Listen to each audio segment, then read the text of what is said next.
Hello friends, welcome to my channel visual art history Mahi S.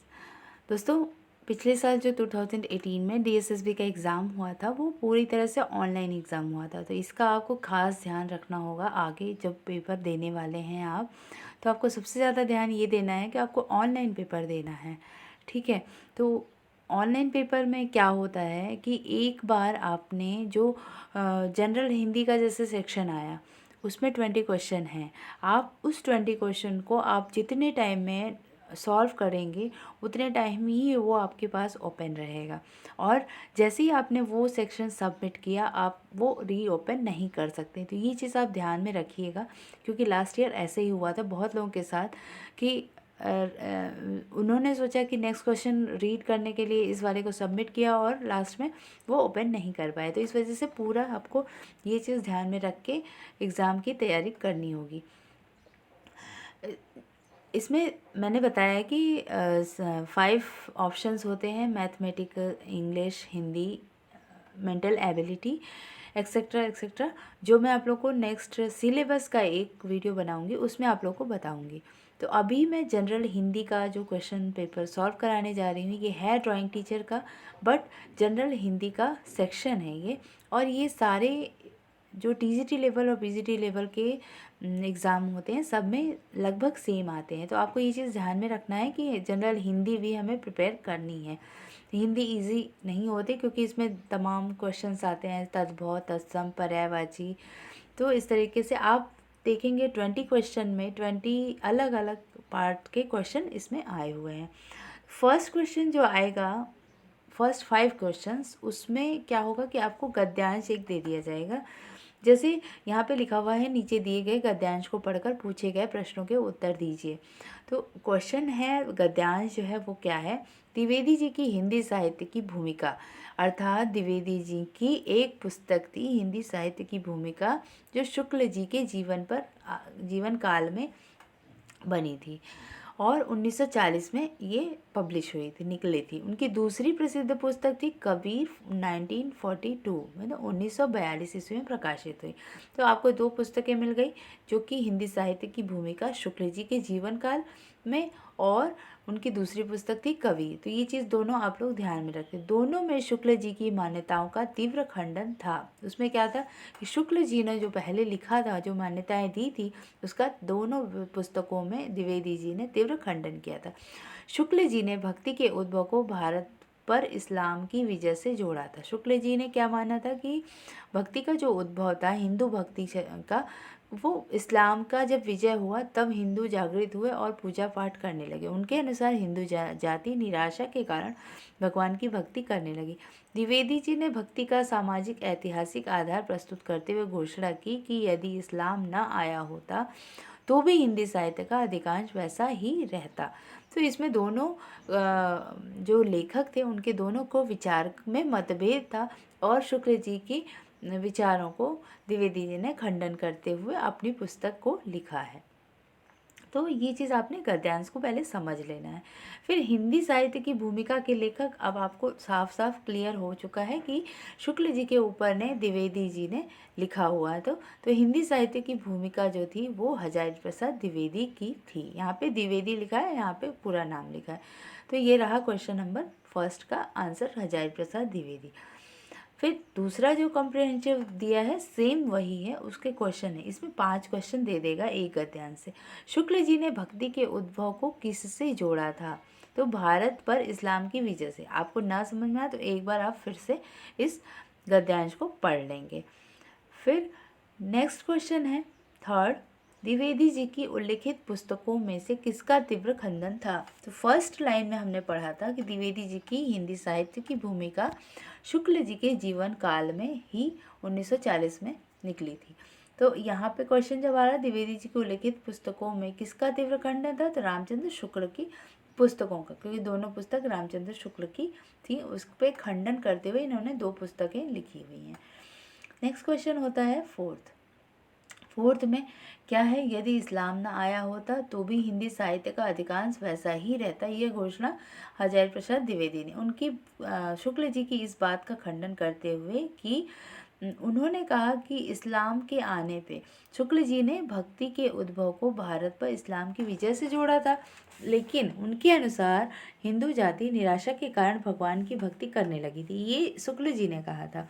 लेकिन द्विवेदी जी ने कहा था कि भक्ति का सामाजिक ऐतिहासिक आधार प्रस्तुत करते हुए उन्होंने कहा कि इस्लाम ना आया होता तो भी हिंदी साहित्य का अधिकांश वैसा ही रहा होता। तो ये क्वेश्चन का आंसर हो जाएगा कि हजारी प्रसाद द्विवेदी ने यदि इस्लाम ना आया होता तो हिंदी साहित्य का अधिकांश वैसा ही रहता। ये घोषणा हजारी प्रसाद द्विवेदी ने की थी। नेक्स्ट क्वेश्चन था फिफ्थ में क्या है, कबीर पुस्तक का प्रकाशन कब हुआ था। तो ये साफ साफ लिखा हुआ है कि उनकी दूसरी प्रसिद्ध पुस्तक कबीर 1942 में प्रकाशित हुई। तो यहाँ आपको ऑप्शन में 1942 लगा देना है। ये 5 क्वेश्चन आपके पूरे पक्के होते हैं अगर आपने ध्यान से इस गद्यांश को पढ़ लिया और कर लिया तो। रेत खड़ी में कौन सा समास है। अब समास भी पढ़ना पड़ेगा हम लोग को। तो समास में क्या करेंगे कि मैं वीडियो बनाऊंगी स्टेप बाय स्टेप हिंदी की भी क्लासेस के लिए। तो समास रेत खड़ी में तत्पुरुष समास है। राजा का पर्यायवाची, देखा मैंने बोला पर्यायवाची से लेके समास तद्भव तत्सम इत्यादि सब कुछ आएगा। तो राजा का पर्यायवाची नारायण नहीं होता। यहाँ पे ये भी पढ़ना है कि राजा का पर्यायवाची कौन सा नहीं है, तो नारायण नहीं है। भूप नृप महिप ये राजा का पर्यायवाची होता है। निम्नलिखित में से कौन सा शब्द तद्भव है। तद्भव तत्सम ये भी पढ़ना है। तो तद्भव जो है वो सपना है। क्वेश्चन नंबर 9, कुलीन में प्रत्यय है। प्रत्यय क्या होता है, जो शब्द के लास्ट में लगता है। कुल में ईन लग गया तो कुलीन हो गया। आपको ये चीज़ ध्यान देना होगा। प्रत्यय और उपसर्ग पहले लगता है और प्रत्यय लास्ट में लगता है। तो कुलीन कुल धन ईन हो गया आपका प्रत्यय। निम्न में से कौन सा शब्द अव्यय है। अव्यय है वहाँ। निम्नलिखित में से कौन सा शब्द तत्सम है। तत्सम तद्भव भी पढ़ना है। तो शून्य तत्सम है और सूखा सूरज सेज ये सब तत्सम शब्द नहीं है। तो इस वजह से ये आंसर एक सही हो गया। स्वीकार का विलोम भी पढ़ना पड़ेगा। स्वीकार का विलोम अस्वीकार। अभिमान में उपसर्ग है। अभिमान में क्या उपसर्ग है, अभी। उसकी स्वर बहुत मीठा है। वाक्य में अशुद्ध वाक्य बताना है। एक्चुअली होता क्या है कि जिसका हिंदी मेन सब्जेक्ट होता है या हिंदी भाषा होती है उसके लिए तो ये कोई ऐसा टफ नहीं है, बट जिसका थोड़ा हिंदी वीक है या इंग्लिश मीडियम से है उसके लिए ये चीज़ ध्यान में रखनी पड़ेगी। उसको हिंदी पे थोड़ा सा ध्यान देना पड़ेगा, क्योंकि 20 क्वेश्चंस ये कंफर्म होते हैं और ये नंबर ऐड होते हैं। ऐसा नहीं कि क्वालिफाइंग है, ये नंबर ऐड होते हैं। उसकी स्वर बहुत मीठा है, ये सुनने में गलत खुद ही लग रहा है जैसे उसकी स्वर गलत हो गया।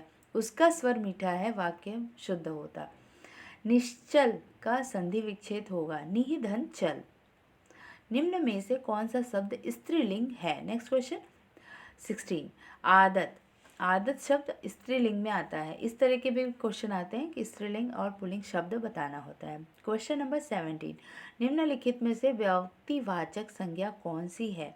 व्यक्तिवाचक संज्ञा भारत एक व्यक्तिवाचक संज्ञा होगी, जिसमें हम कंफ्यूज हो सकते हैं। बहन तो रिलेशन होगा, और लोहा एक पदार्थ होता है और गर्मी एक सीज़न होता है। तो सीज़न को हम व्यक्तिवाचक, बहन और लोहा को व्यक्तिवाचक में नहीं रखेंगे। ये भी एक क्वेश्चन बनता है। निम्न में से कौन सी प्रेरणार्थक क्रिया है। तो बुलाना प्रेरणार्थक क्रिया में आता है। निम्न में शुद्ध वर्तनी वाला शब्द है। ये इस तरीके का भी एक क्वेश्चन आता है, शुद्ध वर्तनी वाला शब्द। तो आपको सेंटेंस को पढ़ना होगा कि किस तरीके से लिखा हुआ है। व्यावसायिक, इक नहीं होता, व्यावसायिक नहीं होता, व्यावसायिक नहीं होता। अगर लग गया आ तो साइक गलत है। व्यावसायिक एक्चुअल में वर्ड होता है। तो हम लोग नॉर्मली व्यावसायिक बोलते हैं, परंतु व्यावसायिक होता है। ठीक है, राइट आंसर ये है। क्वेश्चन नंबर 20, 7 दिनों की अवधि। 7 दिनों की अवधि के लिए क्या शब्द होता है। 7 दिनों की अवधि के लिए हम सप्ताह यूज़ करते हैं। तो ये होगा हिंदी के, जनरल हिंदी के जो ऑब्जेक्टिव सारे पेपर में सेम आते हैं, वो पेपर हो गए 20 क्वेश्चंस। इसी तरीके का क्वेश्चन मैं पेपर मैं एक एक करके तद्भव, तत्सम, पर्यायवाची, ये अवधि के लिए जैसे है कौन सा वर्ड पुल्लिंग है, स्त्रीलिंग है, इस तरीके के सभी क्वेश्चन मैं एक एक करके सॉल्व कराऊंगी। तो हमारे चैनल से जुड़े रहिएगा। Thank you for watching my video and keep watching, keep learning. अगर आपको इसमें कुछ और भी चाहिए तो कमेंट बॉक्स में कमेंट करिए किस तरीके से आपका हिंदी में स्ट्रॉन्ग करूं, गद्यांश पद्यांश भी लेके आऊं इस तरीके से। ठीक है, तो लाइक शेयर एंड सब्सक्राइब ज़रूर करिएगा। Thank you for watching my video.